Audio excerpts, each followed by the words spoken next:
Hello, everyone. Good to see you all this afternoon. Welcome. My name is Carl Herzog. I'm the public historian for the USS Constitution Museum, and welcome to our panel discussion on protecting global commerce. I would like to start off by welcoming our panelists with us today. Bob Allison, professor of history at Suffolk University, a trustee of the USS Constitution Museum, and the author of The Crescent Obscure, the United States and the Muslim World from 1776 to 1815. Also with us is James Holmes, the J.C. Wylie Chair of Maritime Strategy at the U.S. Naval War College and the author of Red Star Over the Pacific, China's Rise and the Challenge to U.S. Maritime Strategy, and Rockford Weitz, a Director of Maritime Studies Program at the Fletcher School of Law and Diplomacy, and a founding partner in several organizations related to maritime logistics and support. Thank you all for joining us this afternoon on East Coast US time. I appreciate you coming in. This panel discussion today is part of a suite of virtual programming hosted by the USS Constitution Museum and funded with the assistance of a grant from the National Endowment for the Humanities. So we appreciate that as well too. We've come together today to talk about this topic because from the very beginning of the United States through to today, global maritime commerce has been a fundamental element of the United States economy and by extension, its economic policy and foreign policy. From the very beginning of the establishment of the US Navy, that was sort of a central element of its mission and one that was important to USS Constitution in the years leading up to the War of 1812, as well as for decades after that war. And you could argue as part of that war as well too. And that has continued through to today. That mission continues to resonate with the US Navy deployed in overseas ports around the world today, and in some particularly volatile zones around the world. And so as we see the headlines about maritime security and global trade today, we want to take a minute to look at the context of today's global commerce from the perspective of USS Constitution and what it might be able to help us understand about the situation in the world today. Gentlemen, welcome. Thank you very much for being here. Thank you, Carl. Bob, I'd like to start with you and talk a little bit about the history of early trade in maritime trade in the United States and the role of the Navy in protecting that trade, in particular in the Mediterranean, which obviously was central to the Navy's initial founding as a standing Navy in the 1790s. And continued to be a presence through the 20s, 30s, and 40s. What was so important about the Mediterranean, and how did that trade sort of fit into the global commerce pattern for the early republic? Well, that's a very good question, and really thank you for putting this panel together, Carl. I really appreciate what the Constitution Museum is doing to have these kinds of discussions about timely issues in which the ship played a central role. So.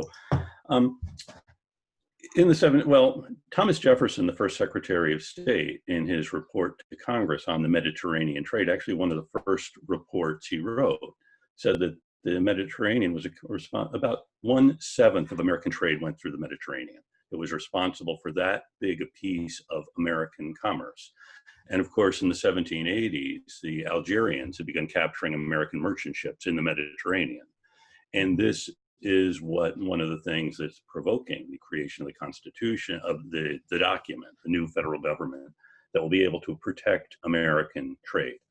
And Jefferson, as Secretary of State, said that essentially he told Congress, we have three choices here if we want to protect trade in the Mediterranean. One is simply stop trading in the Mediterranean. If you don't want your ships captured, stay out of the Mediterranean where Algiers or Tripoli or Tunis might capture you. Or we could pay tribute to Algiers and Tripoli and Tunis. I mean, they would capture these ships and then hope that either their home government or the families of the sailors or the owners of the ships would pay ransom. And Jefferson didn't think that was a good idea. He thought, as American minister to France, he thought that would simply encourage these countries to take more American ships. If you know you capture a ship, they're going to send you $1 million. Well, you're going to capture more ships. So first choice, stay out of the Mediterranean. Second choice, pay ransom. We know that neither one of these was appealing to Jefferson. The third is build a navy to protect American commerce. And that idea didn't really go anywhere initially until in 1793, Britain makes a treaty with Algiers, which allows Algerian ships to enter the Mediterranean. Long story, I think you mentioned the book I wrote about this, so I'm not going to give away everything in it. But Algiers captures about a dozen more American ships, and this forces Congress to take action. There's a big debate in Congress. Why don't we just pay Portugal, which already is patrolling the Straits of Gibraltar, to keep Algiers out of the Atlantic? Or why don't we hire someone else? Or, so Congress wasn't really eager to spend money then on a navy, which is a big, expensive thing. And one of the ironies here is that Jefferson, of course, was a Virginian. The Virginians were against building a navy. However, New England was in favor of it. But Jefferson really is an advocate for building a navy, even though by 1793 he's left the administration. However, now Congress has to act, and what Congress does is decide to build 6 frigates, as we know, and one of them, of course, we're happy is still with us in Charlestown. So the Navy is built, and Constitution, but as the Navy is being built, Algiers makes peace with the Americans, and so do Tripoli and Tunis. So no longer a need for the Navy. Most of it is put on mothballs. And then by the late, France, though, has started capturing American merchant ships because the United States and Britain have made a treaty. I'm sorry, I don't mean to go through this step by step, but the story here is that you never have the same adversary, and situations are going to change and keep changing, and a Navy has to be able to adapt to these things. So you have France starting to capture American merchant ships, and Constitution is finished in time to play a small role in the quasi-war with France. And then just at the same moment when Thomas Jefferson becomes president, Tripoli declares war on the United States. And the war doesn't mean Tripoli is going to send a fleet to the United States or an army to the United States, or necessarily the United States is going to send an army to Tripoli, but Tripoli will capture American merchant ships in the Mediterranean because now you're at war. So again, the Mediterranean is going to be closed, and this happens at the same moment Thomas Jefferson becomes president, and he is determined to use the Navy against Tripoli, but use it in a way either to send the Navy to blockade Tripoli, and by the Navy, we only have maybe half a dozen or so ships in the Navy. So, or we will use our Navy to cooperate with other countries who also are at war with Tripoli, Sweden, any of the Italian states. So the Navy will be sent to Tripoli to blockade Tripoli, to engage in war if necessary, or to cooperate with other countries.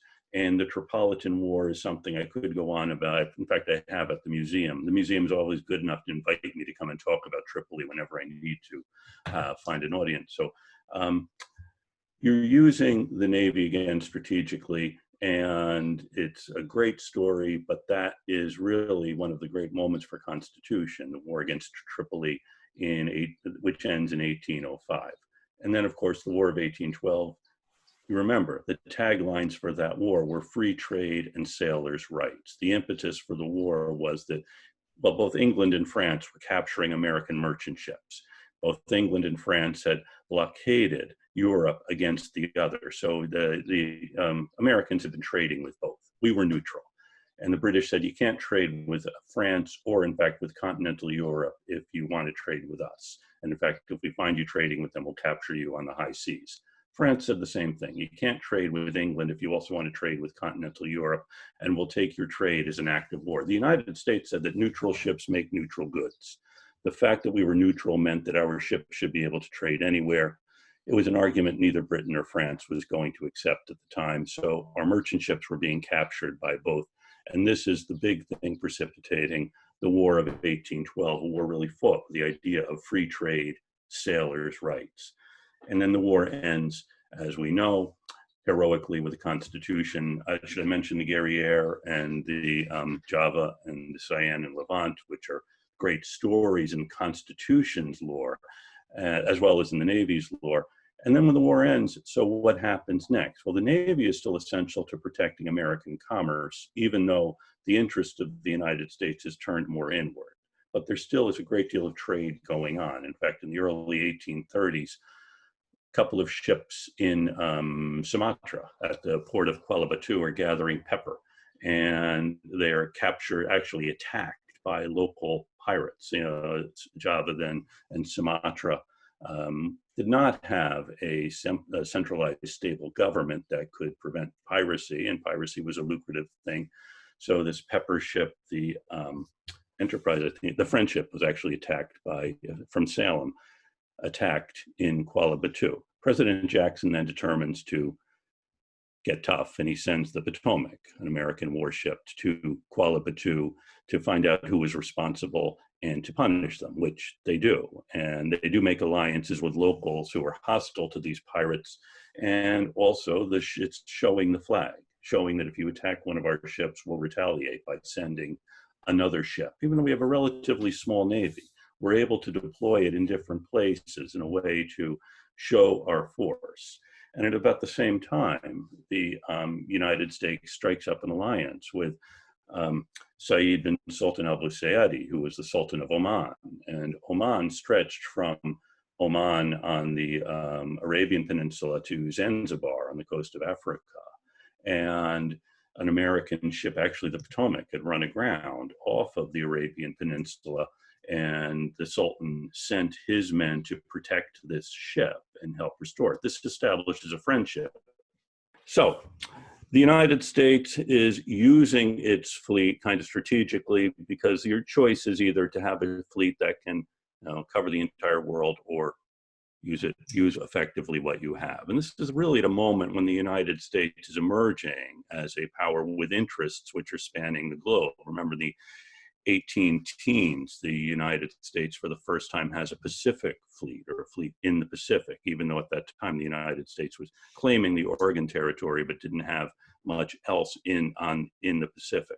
And at the same time, also during the War of 1812, an American warship went into the Indian Ocean. And so you have the American Navy following American trade, which was already in these places. American whalers were venturing into the Pacific.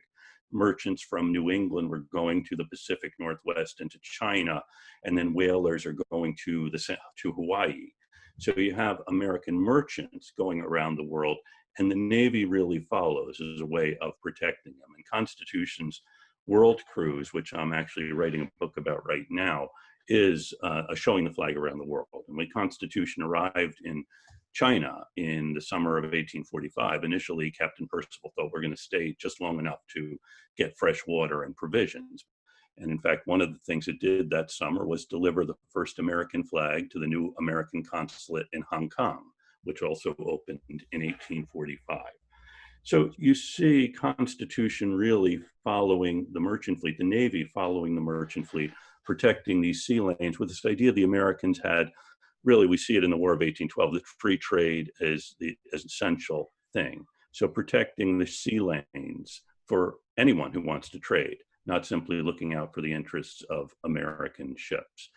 So that, in a nutshell, is the development of the Navy, Constitution's role in it, and the Navy as an instrument for protecting maritime trade around the world. Wow. I think that that is a panorama of sort of global commerce that may be deeper and richer and older than a lot of the general public tend to imagine. I think when the public thinks about global commerce as a term and as something that they're benefiting from in local shops and stores, they think about it as being a more modern phenomenon connected to the modern industrial rise of China. And to that end, Jim, I'm wondering if you can sort of bring us forward from the 1800s to today, and tell us, the Navy does still have a presence in many of these places and more that Bob was just talking about historically. Can we draw a line from the Constitution's role that Bob was just talking about to the Navy's presence today? And where is that particularly tight? I think people have been seeing headlines about increasing volatility in the South China Sea in particular, but may not be fully aware of those connections if they're there. Hey, thanks, Carl. It's wonderful to be with you all today. It's a very different from my last event with the USS Constitution back in 2015. Then it was different because we were at the museum. Now we are here, wherever here happens to be for the independence. Then we had to contend with mountains of snow burying the Navy Yard during that epic winter that February. Now, not so much. Then, as Carl mentioned, we were looking back at Constitution's last battle, the bicentennial of the dual victory over HMS Cyan and Levant in 1815. Now, of course, we're looking ahead in the South China Sea and potentially in other important bodies of water around the periphery of Eurasia, which is where the action is at, and I suspect will be at for many years to come. So, as far as drawing a direct line from the Constitution, I think you'll see that I draw more contrast than likenesses out of the two experiences. But at the same time, looking at where the Constitution has been points to where we may be going in the coming years and decades, because we're at the outset of a very competitive era in maritime Asia. So that being said, let me get right to it. And to oversimplify, Constitution faced two types of threats to maritime commerce. Local nuisances, such as Carl mentioned, pirates or the Barbary states of North Africa, and great powers, such as France in the Quasi-War of 1798 to 1801, and Britain during the War of 1812. Today, increasingly, is more like the struggles against France and Britain. That's because great powers now pose the biggest threat to freedom of the sea, and their ambitions are an order of magnitude greater than French or British ambitions were back in those days. France and Britain mostly wanted to disrupt high-style shipping in times of war and lay some economic hurt on their adversaries. Today's great powers, China, and I'm not going to cover Russia, but Russia, this is true to an extent of them as well, they want to own the seas that they hold dear. If allowed to get their way, they will permit use of these waters only on their terms and in wartime and peacetime alike. For example, today the Chinese Communist Party claims indisputable sovereignty throughout some 80 to 90% of the South China Sea. As any international relations student will tell you, sovereignty equates to public ownership. The sovereign government makes rules, expressing its will within territory it claims, and it uses physical force to compel those within the territory to obey the laws that it lays down. So if China gets its way, it will make the rules governing what happens in waters it claims, including the South China Sea, and others will obey. Freedom to use the sea for military or diplomatic purposes will certainly suffer if Beijing gets its way. Freedom to use the sea for commerce could suffer as well if China sees fit to restrict it. But despite these breathtaking ambitions that we see, the threat looks rather innocuous when we see it on the news. And that's a feature for China, not a bug in the program. Coast Guard cutters, commercial vessels, and even fishing boats are the face of the threat. If you're tempted to laugh, don't. Sea power is about more than navies and more than about warships and naval fleets. States commonly, looking back through history, have used non-naval ships or today airplanes, shore-based systems to make geopolitical gains at sea during wartime and sometimes during peacetime as well. Three quick examples that you might be familiar with. In 1974, for example, China boasted about the role that its maritime militia had played in a battle against South Vietnam's Navy. Maritime militia is an irregular force that operates within the Chinese fishing fleet. That battle, as you may have guessed, was over South China Sea islands. That's the same force that you see active in the South China Sea today. So what we see in Southeast Asia constitutes part of a long-standing pattern of Chinese operations. Or secondly, during the Cold War, the Soviet Union used fishing trawlers packed with electronic snooping gear to keep an eye on US Navy carrier battle groups and surface action groups. I've seen it with my own eyes. Soviet AGIs were such a fixture of the seascape in those days that US commanders would often assign them stations in our formations so that they wouldn't get in the way when we maneuvered. In a sense, they were unofficial parts of our fleet. Or thirdly, here's a fun one, a literary reference. During World War II, novelist Ernest Hemingway hunted German U-boats in the Caribbean Sea in the 1942 timeframe, turning his fishing boat Pilar into an unofficial auxiliary warship. Fortunately for Hemingway, he didn't catch any steel submarines in his wooden-hulled yacht, but he went out hunting them. So how does this strategy work? what China does in the South China Sea today and elsewhere around the periphery is to act as though its complaints to disputed territory are already fact, and it enforces its laws. The fishing fleet goes into disputed waters and does what fishing fleets do. Commercial vessels survey for oil or gas under the seafloor, and so on. If anyone tries to interfere, the China Coast Guard treats them as lawbreakers, intruding on Chinese territory, even though the international law of the sea allots these waters to China's neighbors to harvest natural resources of their own. So in effect, Beijing dares its neighbors to try to chase off its commercial fleet and Coast Guard. If they can't, and they generally can't, it is left holding the disputed waters. China wins. If a Southeast Asian Coast Guard or Navy tries to use force, it looks like the aggressor, and China can then justify using force to defeat it. China wins again. In short, China's strategy presents the victim with a no-win situation and paints the victim as a criminal and a potential bully. Let me repeat, China's military is mostly invisible in this scheme of things. People's Liberation Army sea, air, and missile forces wait in reserve somewhere over the horizon. It doesn't look like China's bullying anybody. And yet, at the same time, overpowering military force gives Beijing the option to escalate a dispute. It can enforce its will where the Philippines, Vietnam, or Malaysia cannot. This puts Southeast Asians in a tough situation while making it hard for the United States or other outside powers to help them defend their rights to territory and resources. Short of creating a multinational version of Thomas Jefferson's Mediterranean Squadron, the standing force in which USS Constitution served, it's hard to see how the region can face down China's peacetime encroachment. So there's a dark note out of USS Constitution history that we can play with during the Q&A. Speaking of China's military, let me turn to the military and naval dimensions of the problem for the balance of my time with you. The strategic problem gets even harder than I've already indicated. We might find ourselves in a fight in Southeast Asia. Lord Horatio Nelson, who was commanding Royal Navy fleets when USS Constitution was still a frontline warship, once joked that a ship's a fool to fight a fort. What he meant was that shore-based firepower, the guns of a coastal fortress, holds the advantage over the strongest naval fleet if that fleet comes within reach. Lord Nelson would recoil in terror if he saw how forts have proliferated along Eurasian coastlines since his day. Think about it. Old Ironsides had it relatively easy by contrast with today.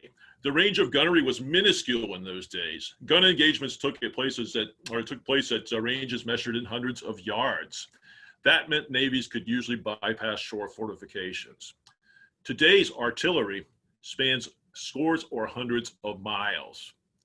For example, China's DF-26 anti-ship ballistic missile can reportedly strike at moving ships at sea some 2,000 miles away.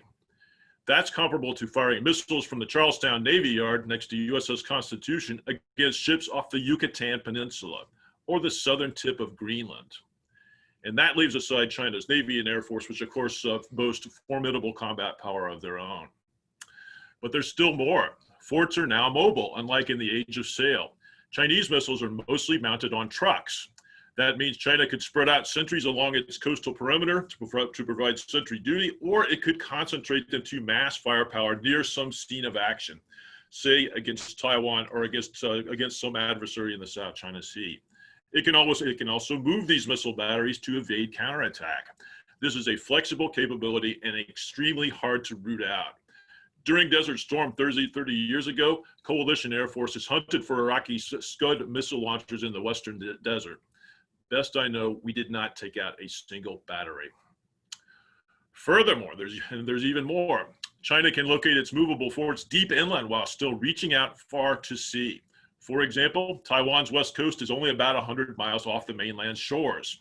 Keeping missiles in the backcountry dares China's opponents to strike at them and to be seen as attacking deep into the Chinese homeland.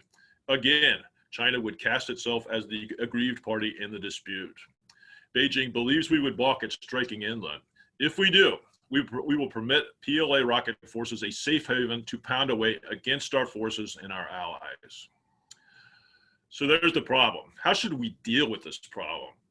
Well, let me make a few suggestions that we can bat around during our time together today. First of all, and I would say first and foremost, by cultivating a culture of badassery. in the tradition of Constitution Captain Charles Stewart, who in 1815 turned his sails into brakes like Maverick against the Soviet MiGs and Top Gun.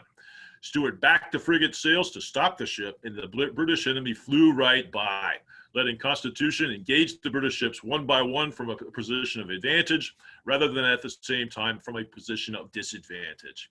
We need to rediscover Captain Stewart's brand of enterprise and unorthodoxy. After all, competing successfully in the final analysis is about human excellence. Secondly, we can compete by going small and numerous when configuring our future fleet. We Navy people, we love big, glitzy, pricey warships bristling with sensors and armaments, but they're vulnerable and we cannot afford many because they are so pricey. So US Navy and Marine leaders now want to add swarms of light, cheap warships that pack a punch. We could lose one or a few of them, but the fleet as a whole would fight on.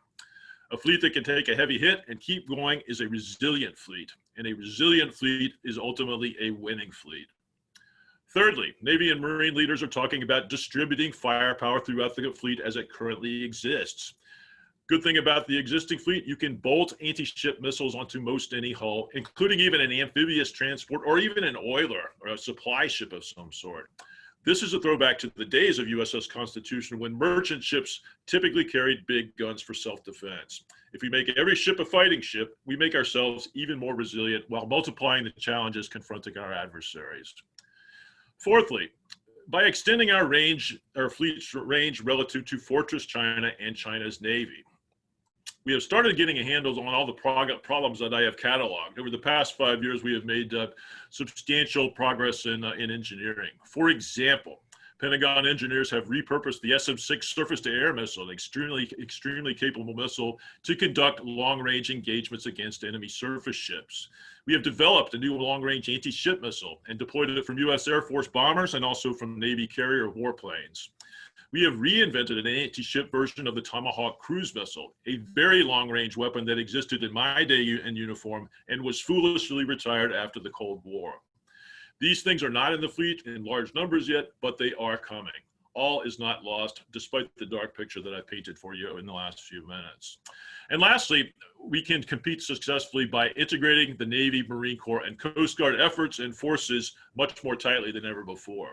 If we keep our Asian alliances and partnerships solid, we can make geography our ally. After all, American allies and friends own prime real estate in the region. That could let us stand in within hostile weapons range, using Pacific Islands as temporary bases despite all the Chinese advantages that I have cataloged for you. Navy ships can land Marines equipped with anti-ship and anti-air missiles on the islands. They can give hostile aircraft and ships a very bad day and then scoot away to avoid counterattack, and then they can go on to make trouble for China elsewhere.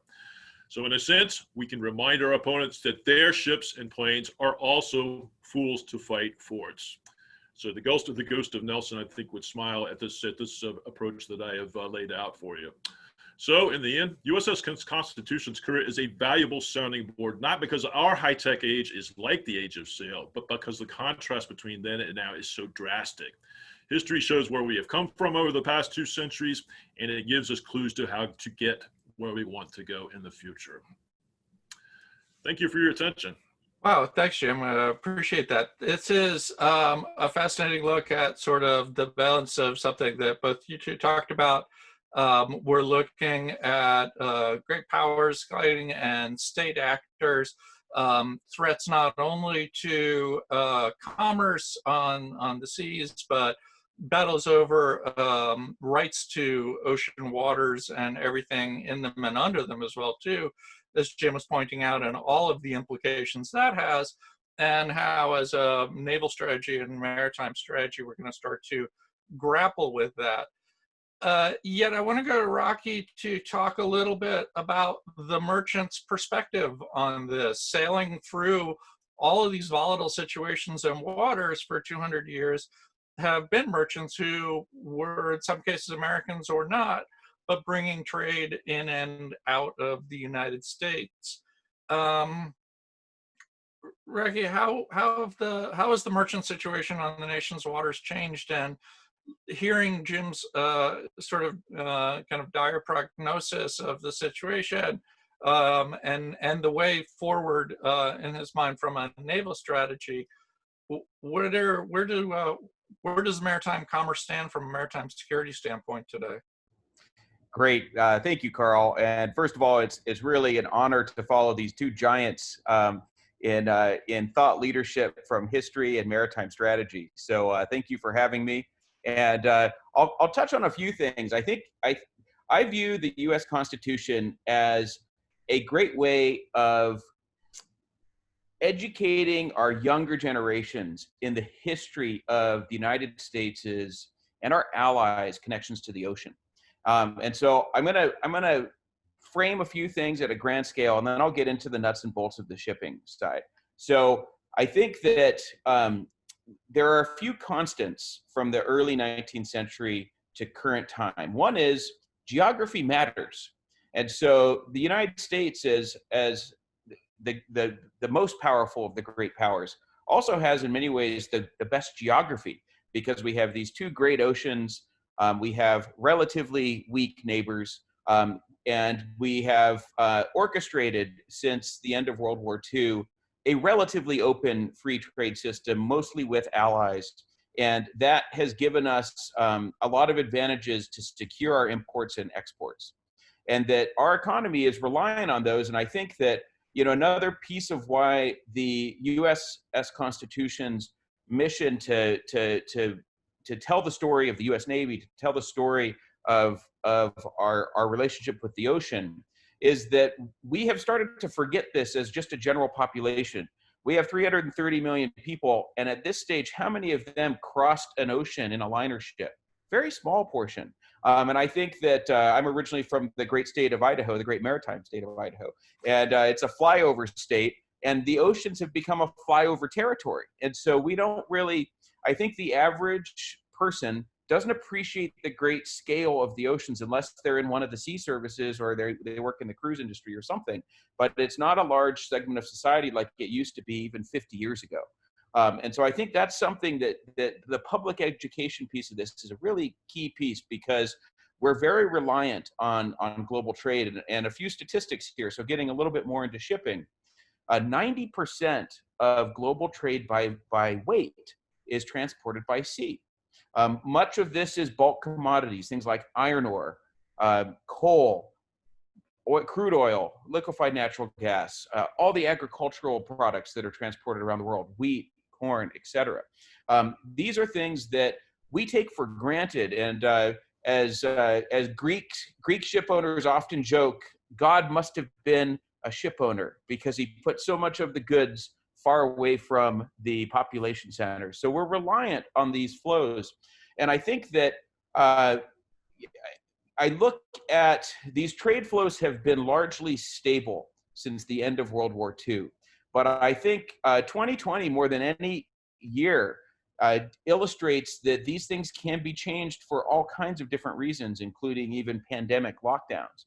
And so much of global shipping flows are covered by private companies, and so they're proprietary. You never really know exactly how resilient a supply chain is or how vulnerable you are until it's disrupted. It's typically disrupted by a hot war, and so the fact that it was so disrupted in just the last few months due to non-war issues, actually, I think is an interesting wake-up call for the population, and I think a real opportunity to reshore some of our really important things like pharmaceutical drugs and things that we should have here, and maybe other things, rare earth metals and stuff like that. And I think that there is an opportunity, and I'm not sure we're going to have an intelligent political debate in kind of these polarized times nationally, but we could have a thoughtful debate saying, okay, this pause in global trade, although temporary because it's largely recovered, illustrated a lot of vulnerabilities that we're certainly capable of taking care of. And I think it's in our interest. And I think that's a really interesting aspect of this. And so the importance of global shipping remains a fact. I think that's gonna remain an important issue. I think certain trade patterns will change. The other difference between the early 19th century and even the early 20th century and today is that we are an increasingly multipolar world. But this time, most of the major great powers either have nuclear weapons or are certainly nuclear capable, such as Japan or Germany. It'd be days or weeks for them to develop those weapons. And that means that hot wars there's a suppression factor there, and it's unclear whether that remains in effect in places like the South China Sea, where there's a lot of nationalistic feelings over the maritime waters by China and others in that region.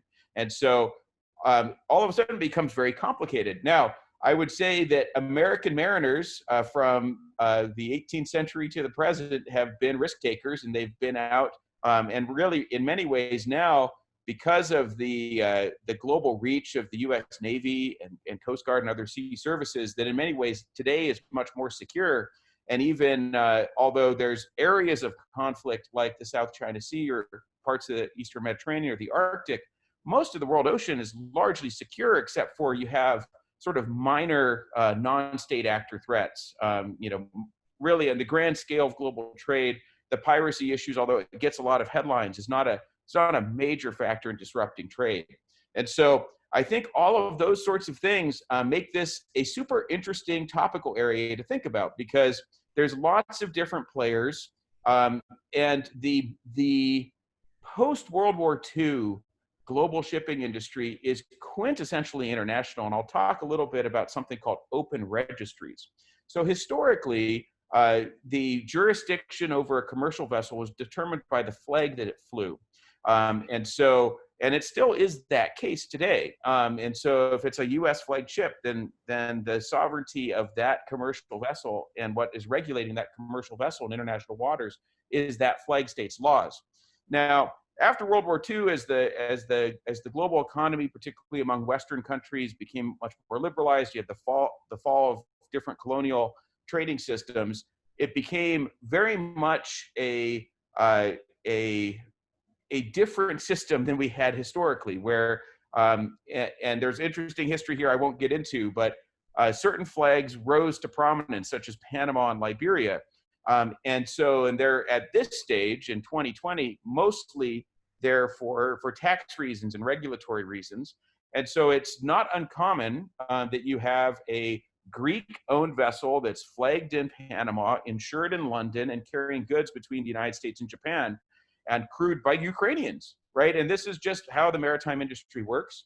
And that's how it has operated since the end of World War II. Now, because of that, it has been one of the more opaque industries in that last 75 years. Now, what has changed, I would say, in the last 20 years is we have a proliferation of satellite technologies, of much more tracking and transparency. This was really boosted up, particularly after 9/11.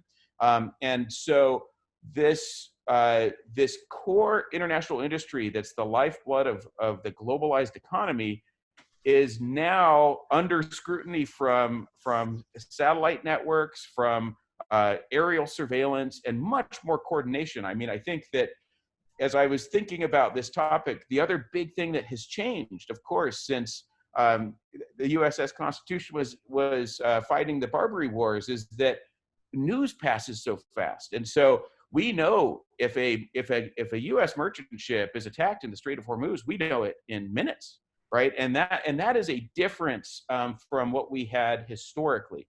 And because we have a global reach, and because as Jim mentioned, the reach of modern naval capability and firepower, whether it's ship-based missiles, aircraft, the reach of these systems is so great that you can have a real global presence on the key commercial trade routes, and without as many ships as you would think you would need with such a great geography. And the other last thing I'll just mention is that at this stage, and we'll see what happens over the next decade or so, but at this stage, the U.S. is still presiding over a strong set of alliances, whether it's NATO in the North Atlantic, it's very close relationships with all its different Pacific allies, Japan, South Korea, Australia.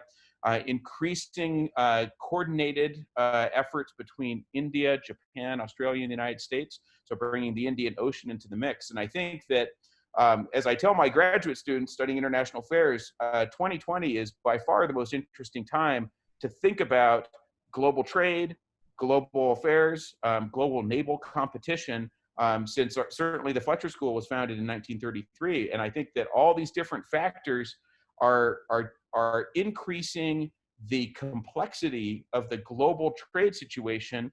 And because of the increased lethality and also the rise of autonomous vehicles, both aerial and surface and underwater vehicles, that there's the pace of technological change, the pace of different commercial relationships that are changing and evolving, makes this a potentially unstable situation, but it potentially can be managed and mitigated. The risks can be mitigated if we think about how we structure our alliances and set norms of behavior and try to create incentives for stability. So it's a great topical area, because I would say that the U.S. Navy and its global presence is as important as ever for the U.S. economy, and how we navigate the next 10, 20 years, I think will really shape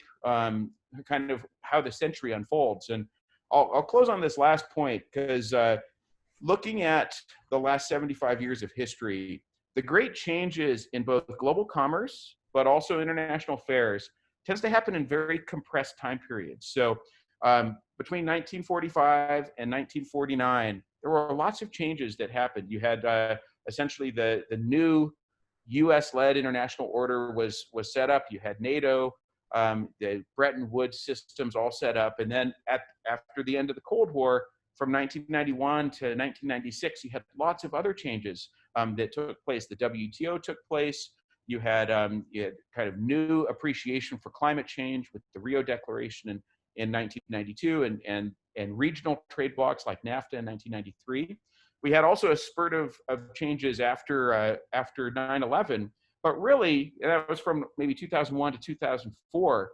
But since 2005, the last 15 years have been largely stable, and it's been sort of slow changes. But I just think that the disruption that COVID has done to the global economy and the really uncovering of supply chains and some of their weaknesses and vulnerabilities, there's going to be a lot of change, my prediction, from 2020 to 2025.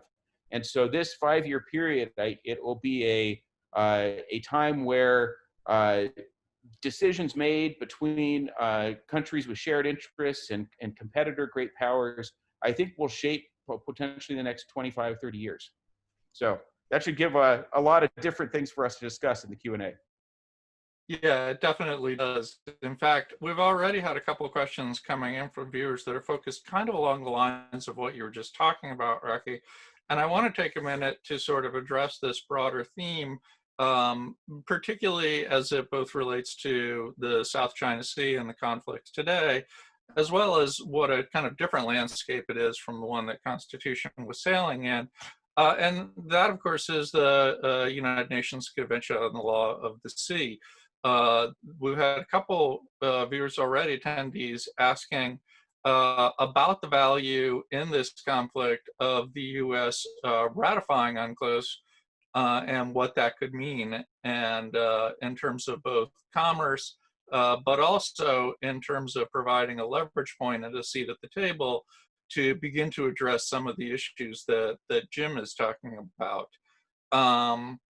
Rocky, I'll bounce back to you from the shipper standpoint. How fundamental is that ratification? Is our presence there matter or not?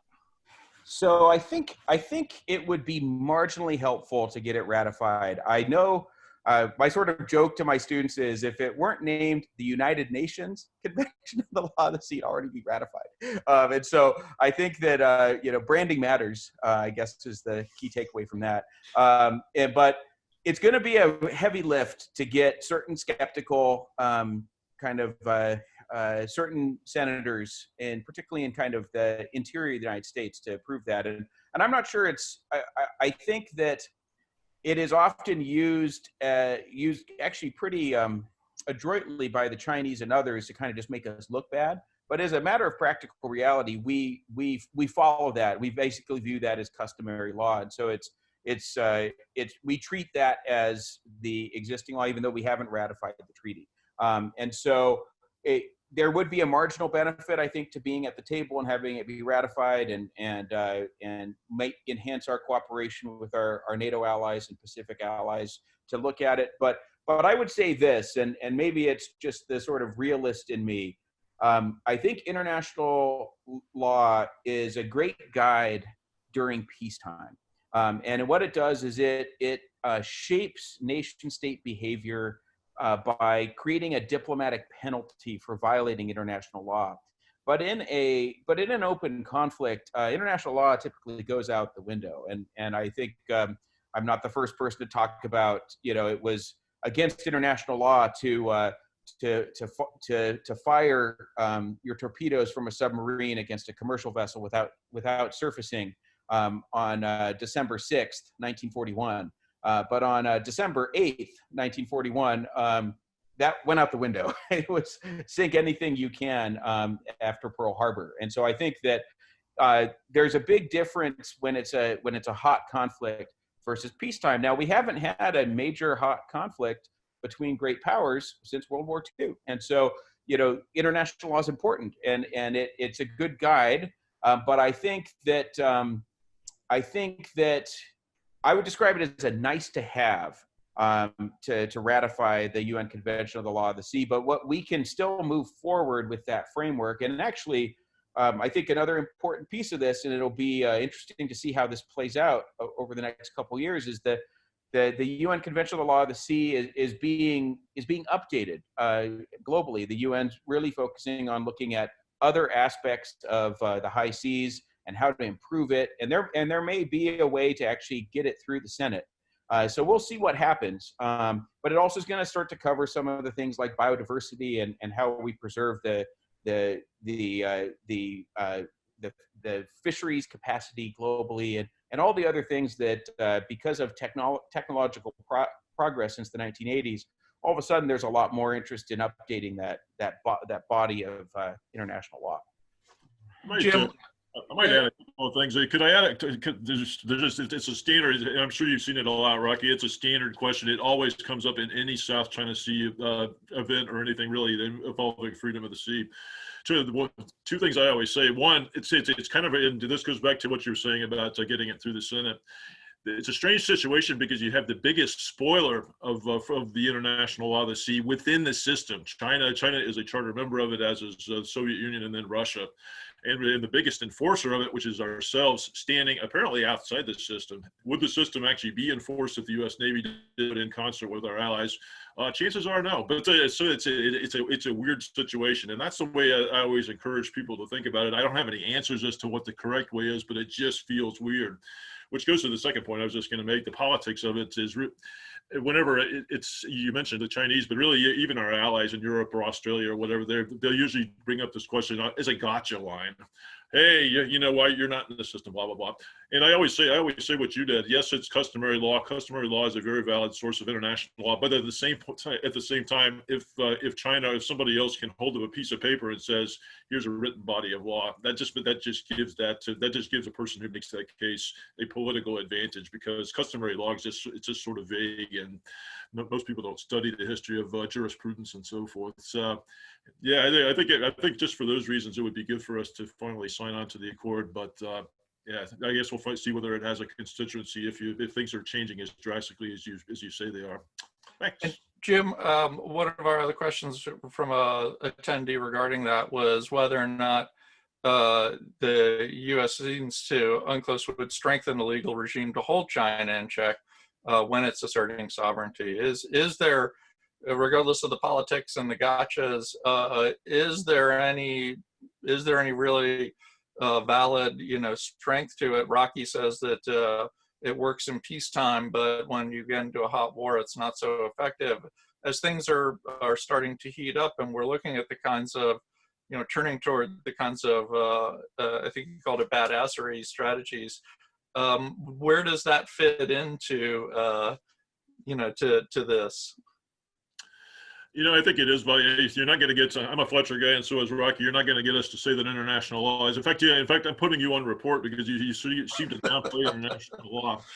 But no, I think it is actually that you're talking about enforcement. It's very valuable from a political standpoint because it does give us a body of law to rally ourselves around with our Japanese friends, South Korea, Philippines, whoever. That gives us a way to rally these nations as they see China. China's actually our best friend in a sense from a coalition building standpoint because it's really over since 2009 when it issued the 9-dash line map saying this belongs to us, this is indisputable sovereignty. That's setting itself against the rest of Asia. We're always another hardy perennial question that comes up in China discussions is just it's comparing alliances and coalitions. Well, if you look at China's roster of allies as opposed to our own, it's our bench is pretty deep and theirs is pretty shallow. Who is it? North Korea, Pakistan. They're apparently striking up some sort of arrangement with Iran, so that would help them a bit. But we've got Japan, the third largest economy in the world. South Korea, very impressive. Yada yada yada. As well as the geographic fact that all these nations are around the Chinese periphery and can basically help us continue if we decide to go the containment route as we did back in the 1950s. That's an asset as well. So there's the legal stuff really, the international law always blurs into the questions of politics and strategy. It's kind of an interesting thing compared to domestic law, but yeah, I think it's useful. No, it's not a silver bullet, but I think it's very helpful for us to rally opposition to this sort of encroachment on freedom of the sea. So I want to talk a little bit more about the alliances that you brought up, but for attendees who may not be as familiar with what we're bouncing back and forth, the nature of the UN Convention of the Law of the Sea sets limits on sovereignty over ocean waters, and I'm simplifying radically here, but it sets a series of steps outward from the shoreline of which you have, as a nation state, a variety of rights over not only what the conduct that's conducted on the surface of those waters in terms of ships passing through, but your rights to what's actually in the water column, largely in terms of fishing, and rights to mineral and mining on the sea floor. Bob, I want to bounce back to you for a second to bring this back to a little bit of historical perspective. As we're in this sort of peacetime thing, talking about all of these various sovereignty and rights, it seems like it comes back to a little bit of what you were echoing with Constitution and historically, particularly in Southeast Asia before. Does this sound familiar, this regime and these issues, or is that battle over sovereignty of the world's oceans totally different today from what Constitution was facing when she was in these same waters in the 1830s and 40s? Well, at the risk of sounding really equivocal, I'll say yes, it is and it isn't. I think the thing to remember, of course, is when Constitution was built, there were two great powers in the world, France and England. And the United States really wasn't prepared to compete with either one. And so for that, there's a lesson there. We were, as one of the other speakers mentioned, really blessed with this geography and tremendous natural resources with which we're able to build ships like Constitution, as well as in New England, really skilled shipbuilders. We have the resources to build a ship, and the parts of Constitution come from all across the country. And then we didn't know that we also had oil and coal and these other resources as well. So the United States does become a great power, but then as Jim and Rocky have reminded us, there are other countries emerging as great powers. And so we are in this contest with them and will always be. I think the United States had been in this competition early on. Someone like John Adams always saw the United States as a great power, even when the United States wasn't. But perhaps it's a state of mind that you need in order to carry yourself in a way, the way the Chinese have been doing for the last 30 years, really willing themselves. With some disastrous things before that, like the Great Leap Forward and other attempts by China to become the great power that China had been. remember the thing that sets the entire colonial gambit in motion back in the 1400s were the goods of China that the Europeans wanted. And it's a quest for these sea routes to get to Asia that really sends Portugal around Africa and the Spanish across the Atlantic. And then, of course, the British and the French and the Dutch competing with them. So you have, this is, again, I apologize, I'm beginning a 50-minute lecture on world history since 1500. And I should have just left it at, yes, Carl, it is very much the same. But no, it's also quite different. Well, I think you do raise an interesting point, though, that, again, I'm not sure the sort of, average general public thinks about when they think about the rise of China, that this isn't so much a new phenomenon as back to the good old days of the 1400s. Yes, it is. In that regard. It is. And, I think China, by the way, China has a great grasp of history and understands that. In fact, in the year 1750, there were more books printed in Chinese than in all other languages combined. And most of those books were books of history and the history of China, so it was the Central Kingdom. And everyone else was a barbarian. And so everyone comes to China. In 1789, the English tried to send an ambassador to make a treaty with China. And of course, he couldn't. China had no interest in a treaty with anyone else.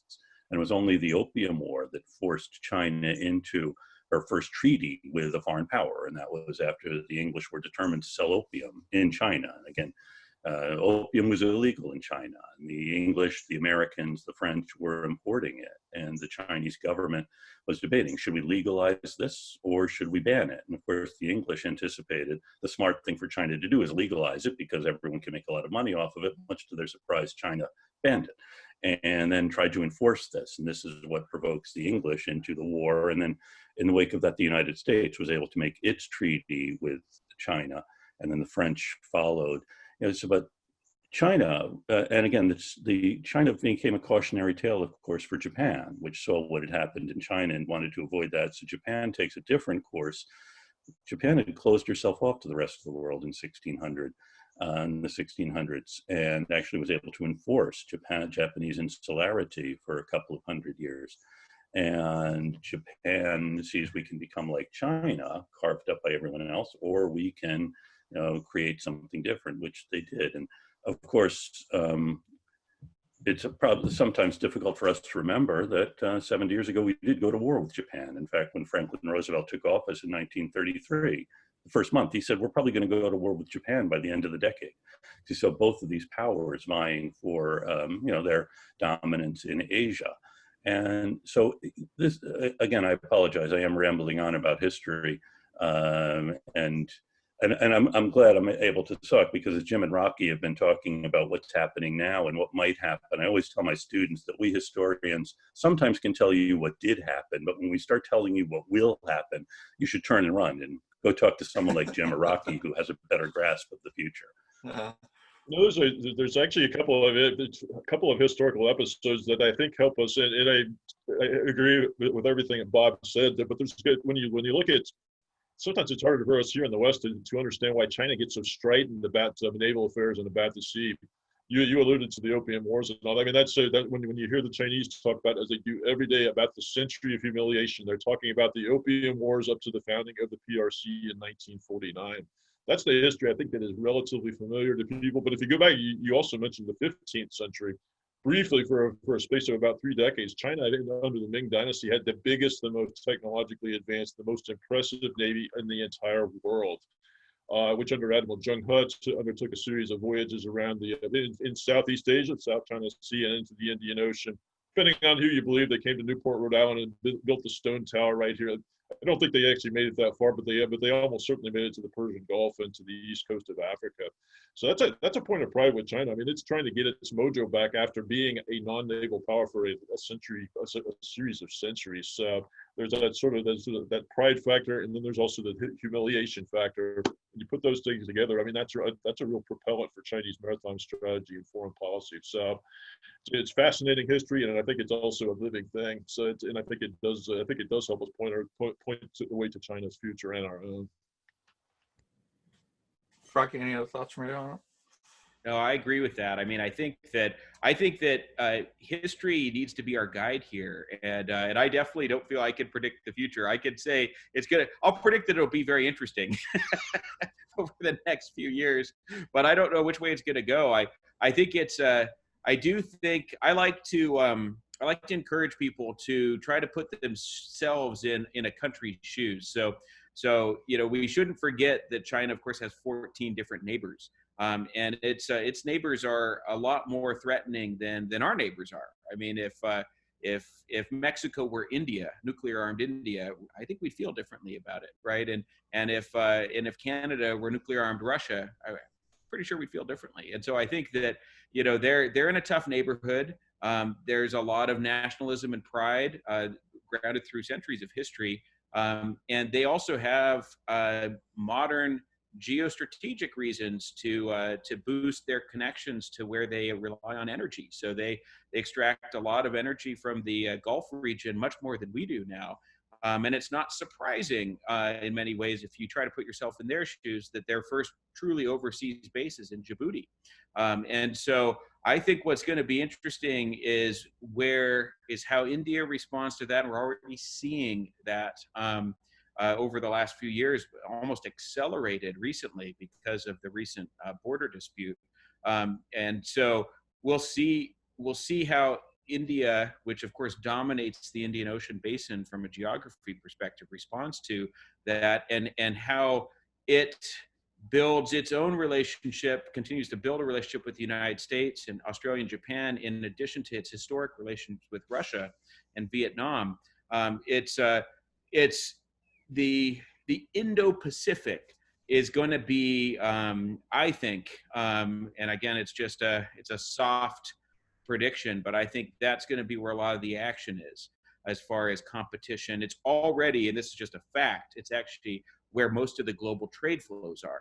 The inter-Asian maritime trade really dominates. And a fact I like to tell my students is that trans-Pacific trade by volume exceeded transatlantic trade in the mid-'80s.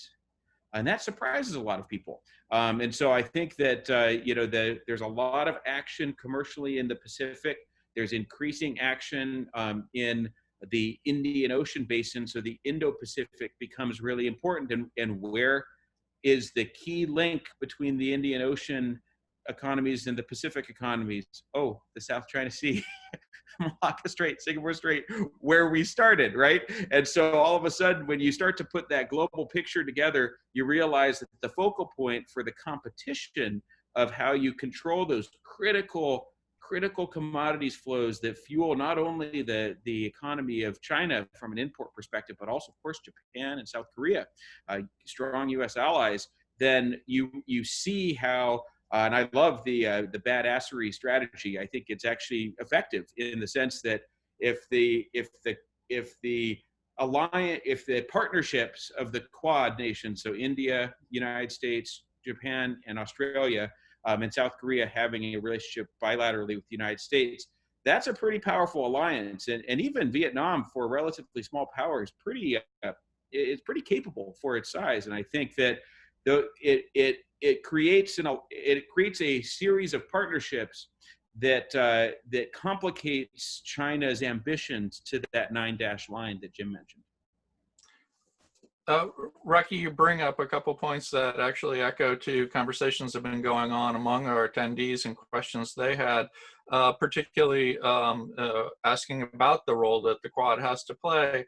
But then in terms of those treaties and alliances that we've all been talking about here so far, another attendee was asking, does ASEAN have any credible military agreements or blocks that can organize against the resistance or at least slow down the PRC's designs? No. Jim, I'll turn to you on that one. I'm sorry, that was my interjection. No. No, well, I mean, ASEAN's not designed to be a military alliance. It just doesn't have the capability to do it. China has a couple of the countries I'm being undiplomatic, basically in its back pocket. I mean, it operates by consensus. I mean, therefore, if China has a guaranteed vote in its favor, then they're just not going to accomplish a lot, which is why they have been very very quiet about this. I've actually had the pleasure of doing some quad activities, including over in India, and I think that's actually a much more promising arrangement. If you look at that roster of people, I mean, the Royal Australian Navy is a very serious force. The Indian Navy going to be a serious force at some point.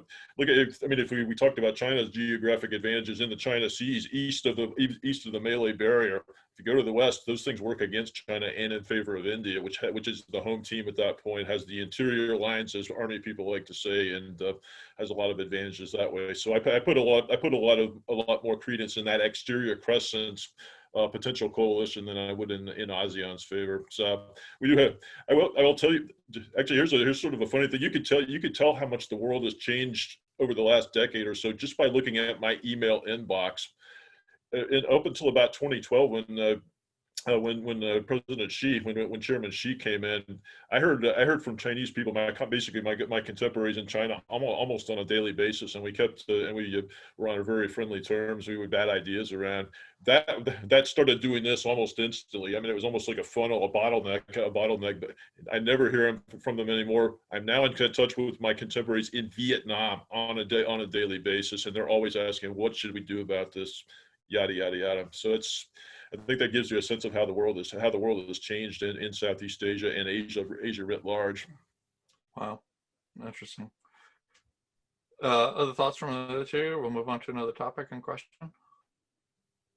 Huh?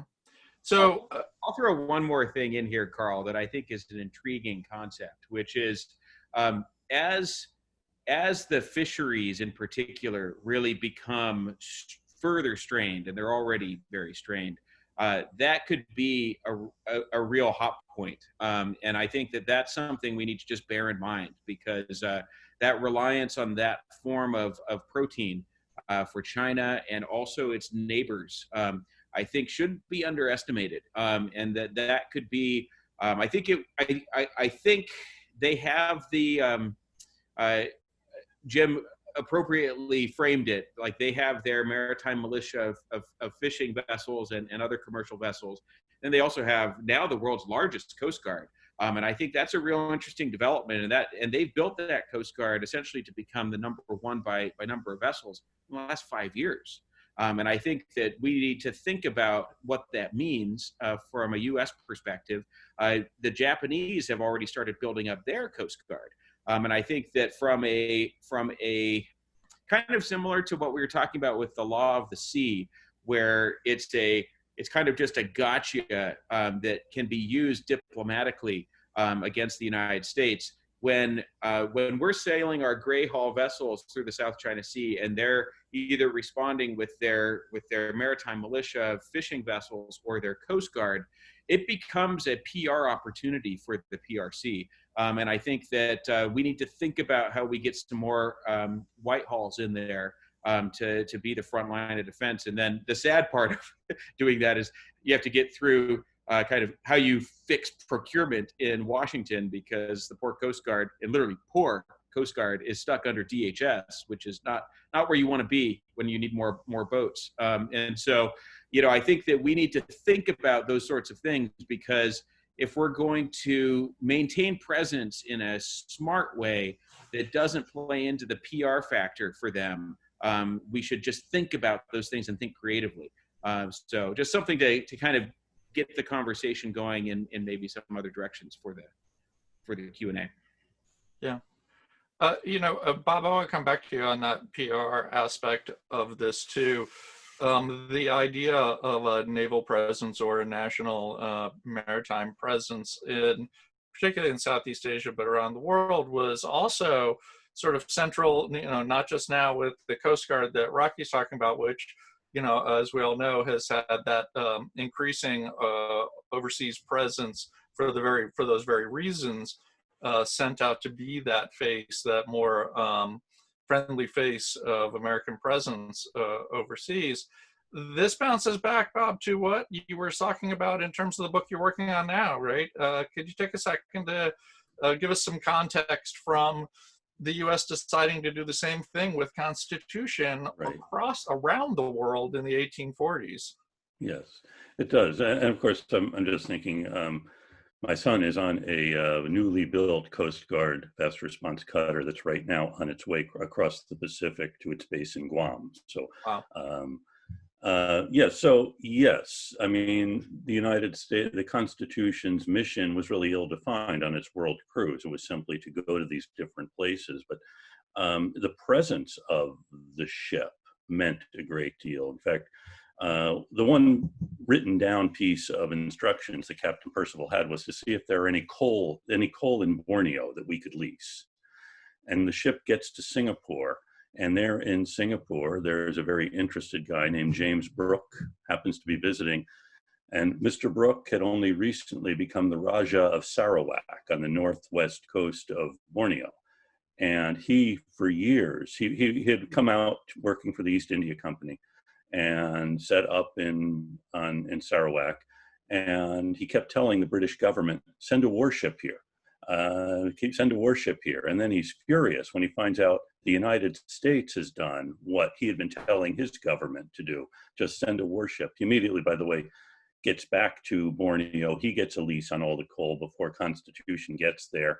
So he did okay. But just the presence of the ship meant something as it went to these different outposts. And again, it's not, though, it's discovering this world. This world's already in existence. One of the sailors walks through the bazaar in Zanzibar and sees bolts of cloth woven in Lowell.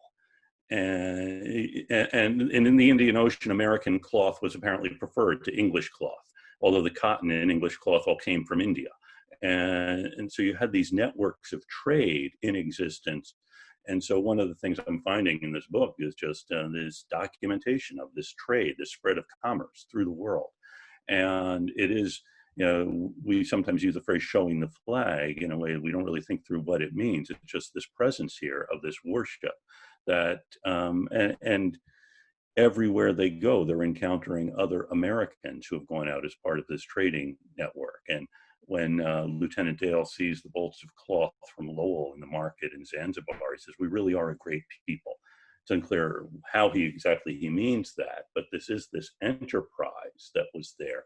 And, we do see that with some of these other countries we have been talking about. The Chinese certainly have been showing that spirit of enterprise, which is why they're investing in railroads in Africa and minerals and mineral rights in the Caribbean. It's an enterprise, and we really lose if we're not anticipating this and doing it before we need the gray holes in order to recover something that's been lost. So this is a very interesting discussion, and I feel like the more I am talking, the less Rocky and Jim get to talk. So I could go on for the next hour or two, but I will defer now.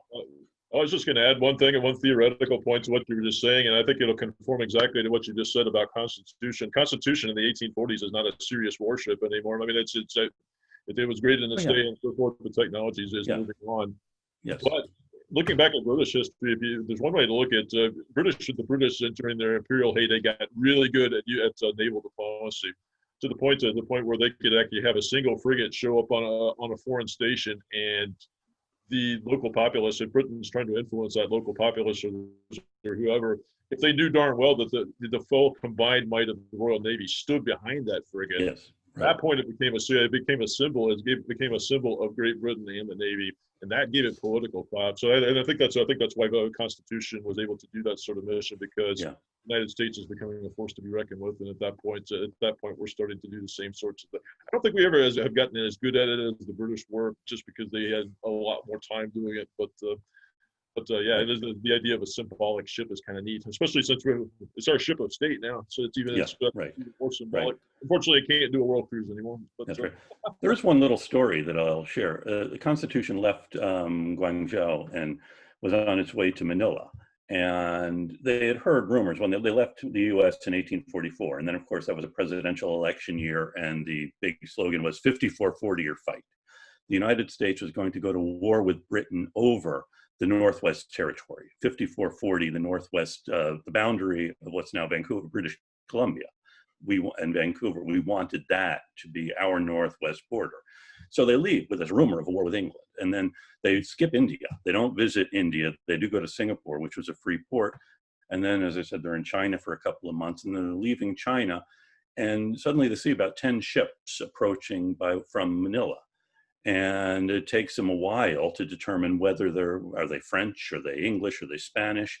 And then they do see a couple of them are steam vessels. One is a frigate, a 74-gun line of battleship. And they see it's carrying the British Admiral's pennant. And they have no idea what this fleet is doing. And these 10 ships sail across Constitution's bow, and then they circle the ship, and then they sail across the stern, and then they line up, and then they see they see signals going back and forth between the Admiral's vessel and one of the steamers, and then a boat comes from the steamer, and all Captain Percival can imagine is they are coming to attack us. The war has begun. So he has the men beat to quarters. The men are standing at their guns, ready to fire. They're in battle formation as this boat approaches, and a British lieutenant steps aboard, and all he sees is on the deck, everyone primed, ready at their guns. And Percival said, "Is it peace or war?" And this guy's very surprised. He says, "Well, it's peace, of course." The British fleet, they had been becalmed for about 10 days. It took them 10 days to go 100 miles. They're running short of provisions. They wanted to know if they could borrow some bread and whiskey. So of course the mood changes. It's not, but imagine that Constitution was going to take on this British fleet in the South China Sea, and they all knew this would be over in minutes because, of course, these are much more powerful ships. And this ship is already an antique. One of the reasons the Navy had sent it is the Navy didn't know what else to do with this ship, and I think they were partially hoping it wouldn't come back. And Percival was kind of talking about badassery, or maybe more pain in the assery was Percival. So, but there it was, the last time Constitution is ready to take on the British fleets in the South China Sea, and it doesn't happen. Along those lines, we were talking about this idea of Constitution, U.S. Coast Guard today, naval ships today, sort of being that presence, waving the flag, showing off and representing, as Jim put it, that much larger power behind that single vessel. But we've actually had a couple of questions from attendees about sort of the opposite of that, that very visual presence. And that's the role of submarines and autonomous vehicles in both affecting that same kind of power display, and also in terms of being an effective deterrent or even combatant in the South China Sea. Where does the undersea element of this strategy, either in terms of manned submarines or autonomous vehicles, sort of stand at this point? I guess that sounds like one for me, or at least to lead off with. There's a lot of debate. There's a lot of debate in this realm, as you can imagine, just because I think submarine and anti-submarine warfare is always so mysterious, especially to those who don't. I used to go underwater, but not for a very long period of time. But there's sort of it's almost like there's two countervailing ideas about the future. First is the idea that sensor technology, artificial intelligence, all these things are going to get so far ahead that we're going to have the ocean essentially become transparent to sensors for the first time, and submarines will no longer be able to just basically dive and disappear. And so that's, I mean, that's, if you think about that, it's a really fascinating potential future. In fact, I did some writing about it a few years ago just because it was a fun game to play. But it felt to me like if that happens, then undersea warfare will become a lot more like air warfare, where we will try to do stealthy things like we do with airplanes and all this kind of stuff. Fights are going to probably happen at very close range instead of over long distances the way they can now, and that sort of thing. And this is a China-specific line of argument that you hear from time to time, including from the Chinese, who are always boosting their own capabilities. They contend that they're on the brink of making a leap ahead in propulsion technology that will make their submarines super quiet, ultra quiet for the first time.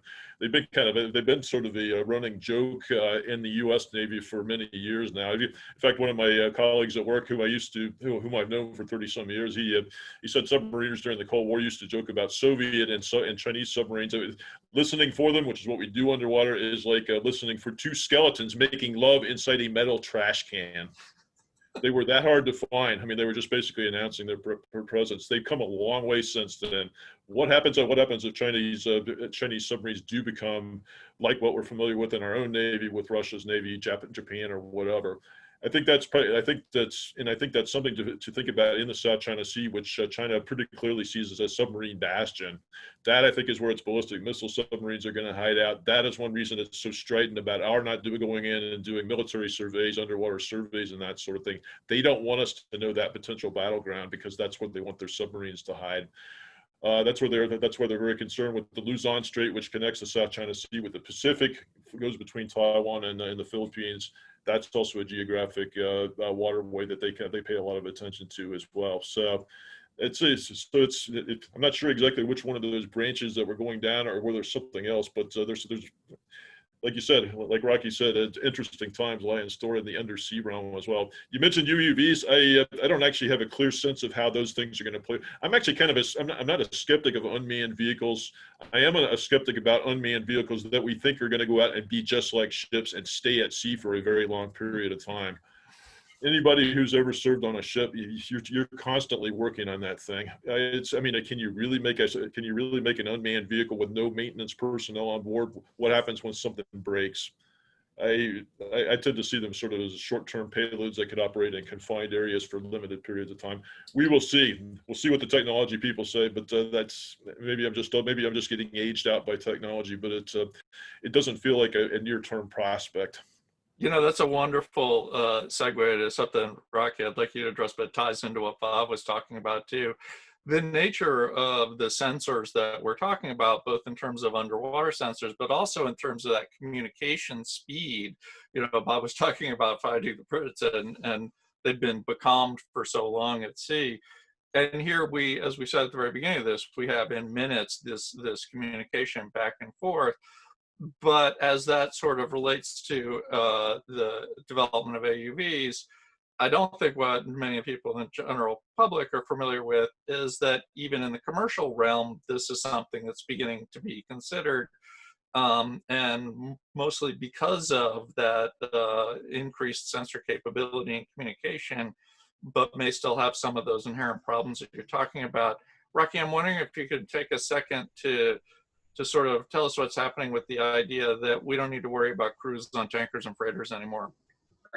Yeah, I'm a little skeptical of that. I'm with Jim, really. I think that's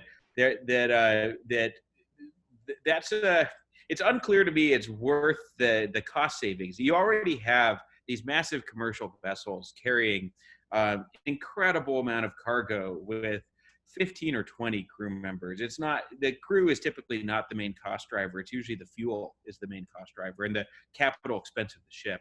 And so to get that down to single digits or near zero, I just don't see it as being that important. And they've already automated so much, but there's real value to having humans on board. I mean, I think that people underestimate how harsh the environment of the sea is. And to what Jim was saying, I mean, I think this is where I view autonomous vessels from, and again, I'm a civilian, so I'm getting a little out of my depth here, but I think that the commercial technology is interesting, and I think it can be a force multiplier for naval vessels where they are in control of things and can disperse their presence and potentially deploy them in interesting ways. And that'll be interesting to watch. One other commercial aspect that I think is often forgotten but shouldn't be, which is almost all of the international and overseas internet traffic and financial traffic goes on the seabed. And there's roughly 200 critical undersea cables that carry the international internet traffic globally. And actually the Luzon Strait between Taiwan and the Philippines is a real critical choke point. So, you know, if we were, and I don't think anyone wants to get to this, but if we were to slip into a hot conflict centered around that region, to have those things cut would be devastating to financial markets and would be a real it would be a real challenge. And the same for the satellite technology. I mean, I think all the satellite technology that we have and GPS and surveillance, it's great, but it's also vulnerable, of course. And so it's very hard to get our forward presence capability in our navies to always train on the backup systems that don't rely on satellites, to how to navigate without the satellite technology, how to communicate effectively, and how to build up other layers of like using aerial alternatives. We have a reliance because it's such an effective way of global communications, but it then becomes a vulnerability. And these are all the challenges. I mean, I do think that the pace of technological change and the fact that the commercial side is developing kind of dual use technologies, whether it's sensors or undersea exploration for seabed mining, and all of a sudden there's dual use, and that could put some real challenges on our Navy and how we think about things, because those can be surprises if we slip into conflict in a hot way. So, it's just, I would just say there's a lot of uncertainty as we kind of enter here the 2020s. And it's really hard to figure out how we invest our limited resources to build a naval capability that can take into account all of these things, especially because I think with all the COVID stimulus, I mean, we're going to have some fiscal austerity coming on the other side of this, and we're going to have to figure out how to do more with less, and that's going to put a lot of pressure on a lot of budgets. And so, it's a concerning time, because we have to think about how do we mitigate the risk as cost effectively as possible, and that's not an easy task. So just something out there. I mean, I think that, and again, I kind of get back to where, kind of toward the end of this talk, to the beginning, which is, I think it's important for people to realize that we have this heritage, and that our geography is not going to change. In all the scenarios moving forward, we're still going to be this powerful, natural resource rich country in the Americas, which is a largely peaceful part of the world. And we have water, we have food, we have a lot of energy, which gives us lots of advantages. But how we maintain a global, stable system that is to our advantage in a cost-effective way is it's a hard question, and there's no exact right answer. Yeah. And there never has been, right, Bob? You started this talking about that Congress didn't necessarily agree to begin with on even the creation of a Navy to go do this. That's right. Jim, going forward, what's your thoughts on budgets and achieving these goals based on sort of the strategy that you're outlining? I think we're still coming to terms with that. The Navy, it's an interesting thing, and I don't think I'm giving away anything sensitive, but when we were talking about one way we're trying to get around the budgetary constraints that are probably coming our way is just by, as I mentioned at the close of my talk, is by integrating what the Navy, Marine Corps, and Coast Guard do together a lot more closely than we do now. It seems like, I mean, to your person who doesn't specialize in military and naval stuff, that seems like kind of a no-brainer. But the fact is that after September 11th, the Marine has been a second land army for 20 years. The Navy's basically been a fire support force for operations in Afghanistan and Iraq and so forth. The Coast Guard's been doing its own thing in another department and so forth. We got to try to get a common maritime culture. The services are starting to call themselves the Naval Service, singular, which I think is actually a pretty powerful thing. I guess we'll see whether politicians in Washington agree with that, since the Coast Guard is not part of the Department of Defense. So that's part of it. I think that something that, and this is a little bit off the topic, but something that Rocky was talking about a minute ago about different ideas in the commercial world, trying to get down to unmanned crews and all this kind of stuff. I would draw, actually, in the naval sphere, I would actually draw a bigger point. It feels to me as though we are watching before our very eyes a lot of bad ideas that were brought into the services right after the turn of the century, debunked before our eyes. The idea that you can have a minimally manned crew, and therefore you can keep up a large warship with half the number of people or less. one of the whipping boys in the Navy today is the littoral combat ship. It's supposed to be a small ship, except it's 3,000 tons. We were going to try to operate it with 40 people, and they were all going to have multiple jobs. Well, you know what happened when they started going out? Everybody's trying to do a zillion jobs, and everybody's tired all the time. So the Navy was forced to double the crew, or not quite double, but very much bulk up the crew and so forth. And I think we might be seeing the end of the tunnel there. Rocky was talking about other idea. One thing you'll find out about navies and military services is that we're kind of faddish, especially when we look at the business world, the commercial world. It feels like in fact, I'm pretty sure I'm right about this. The just-in-time thinking really took hold in the Navy and the military logistics systems, where you don't keep enough stuff on station to make your own repairs and so forth. If I need a part, I order back home, and one comes. Man, it's just a different world from the commercial world, where you do strive for efficiency. In the military world, you don't necessarily want to be efficient. I don't want to have just enough sailors and just enough stuff and supplies on board. I need a surplus in case I go out and take hits in battle. I need more. I need some people so I can plug them in if somebody gets hurt and so forth. So I think it feels like we're coming back to reality. Hopefully putting it into some of those bad ideas is going to help us be more efficient in using our budgetary resources to get things right. This move that I mentioned towards lots of small single mission ships that can still deal out punishment. I think that's, if you for example, Taiwan has fielded small stealthy missile craft for use in the Taiwan Strait. Those things cost all of about $69 million.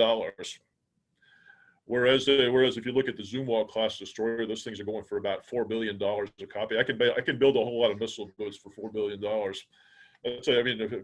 That's about the price of one F-16, if not a little bit less. If we get back to reality and start doing things smarter, I think that we can actually make this work.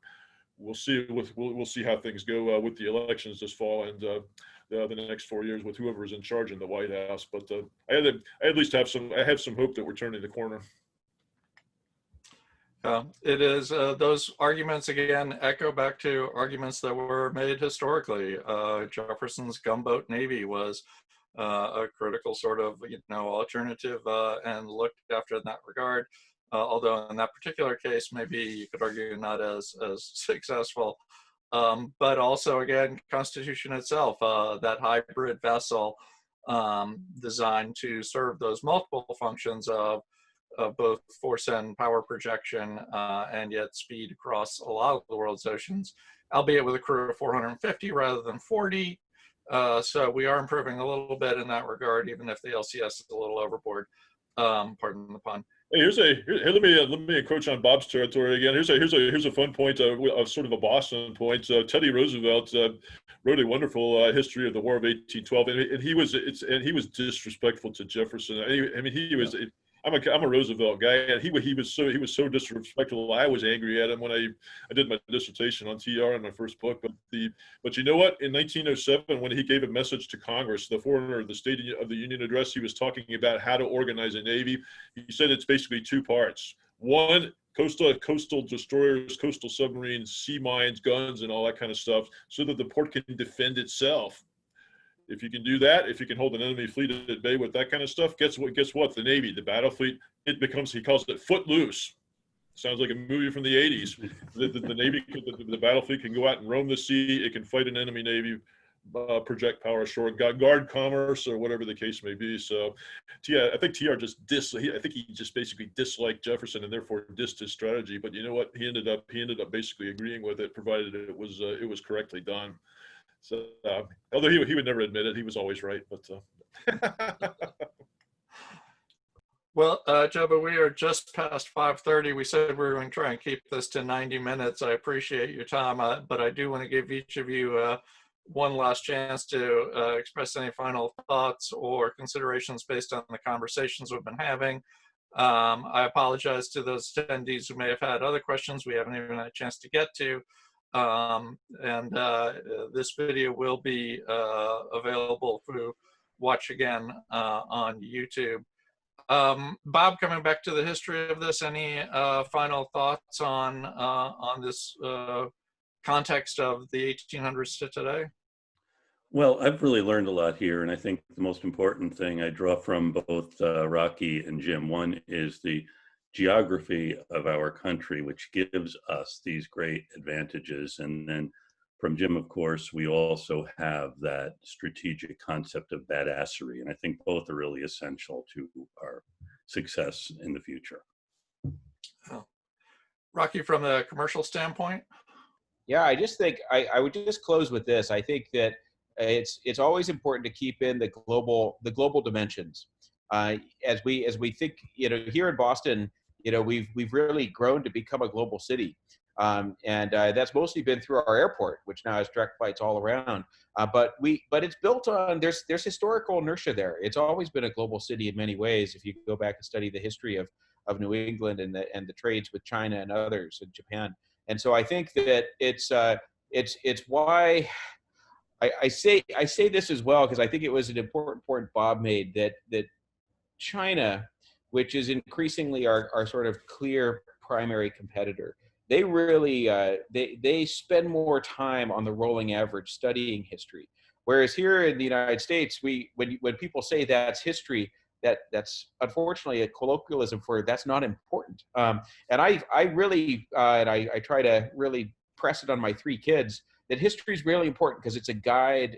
And I think one of the things that's been really neat in this 90-minute conversation is how often our current challenges here in 2020 have been dealt with through the history of the USS Constitution, from the early days of the Republic to when it was out on really emissary missions, symbolic missions, but that these things repeat themselves, and that you can learn from history, and it's not exactly ever a clear parallel, but you could draw on lessons for history to have a more informed thinking as we kind of try to push forward here in this uncertain era. So, but it's been a great honor. So thank you for the invitation. And it's just been great to be on this panel with everybody. Thank you. Jim, any last thoughts on those lines? I guess it sort of fits with what Rocky was talking. I mean, in fact, I think we're all sort of dancing around since my one-liner about Captain Stewart seems to have resonated. I mean, I think competition really is about human beings, and it's about the culture that we try to implant not only in the country as a whole. I mean, we're always worrying about sea blindness. That Americans, especially in Kansas and places like that, far from the sea, they don't have a consciousness of what maritime commerce brings to the table and so forth, and therefore it just doesn't resonate when you ask for a big navy or whatever the case may be. But in the services, one of my favorite philosophers was he was from the Grapes of Wrath generation, Eric Hoffer. He was a self-made philosopher out in San Francisco in the 1940s and 1950s. He wrote a book, and when he was looking at how change happens and why people find it such an ordeal. He calls it the ordeal of change. But one of the things when he's trying to puzzle this out, he said that really inventive ages were playful ages. They were almost whimsical ages. He talks about Elizabethan England or ancient Athens. These were places in which people not only were not punished for having oddball ideas and taking them out and testing them out, but they were actively celebrated and rewarded for it. This I think is the kind of culture that I hope we're trying to instill in the naval service, the Navy, Marine Corps, and Coast Guard, the military, and I hope in the country as a whole. Because if any oddball is free to come up with some idea and either market it in the commercial world or put it into practice in the military world, diplomacy, whatever the case may be, I think we're going to be a lot better off. That's one reason I actually am pretty fairly upbeat about the competitions with China and with Russia, Iran, whoever the case may be, is because I think that is still our asset, and I think that as long as we are who we think we are, I think we're actually going to be okay over the long haul. It's going to be a long haul like the Cold War in all likelihood, but I think we're actually pretty well positioned over the long term. Thank you. Well, in line with that, then I will remind everybody, as well as our attendees, that USS Constitution itself was kind of an oddball design and idea when she first came down the rails.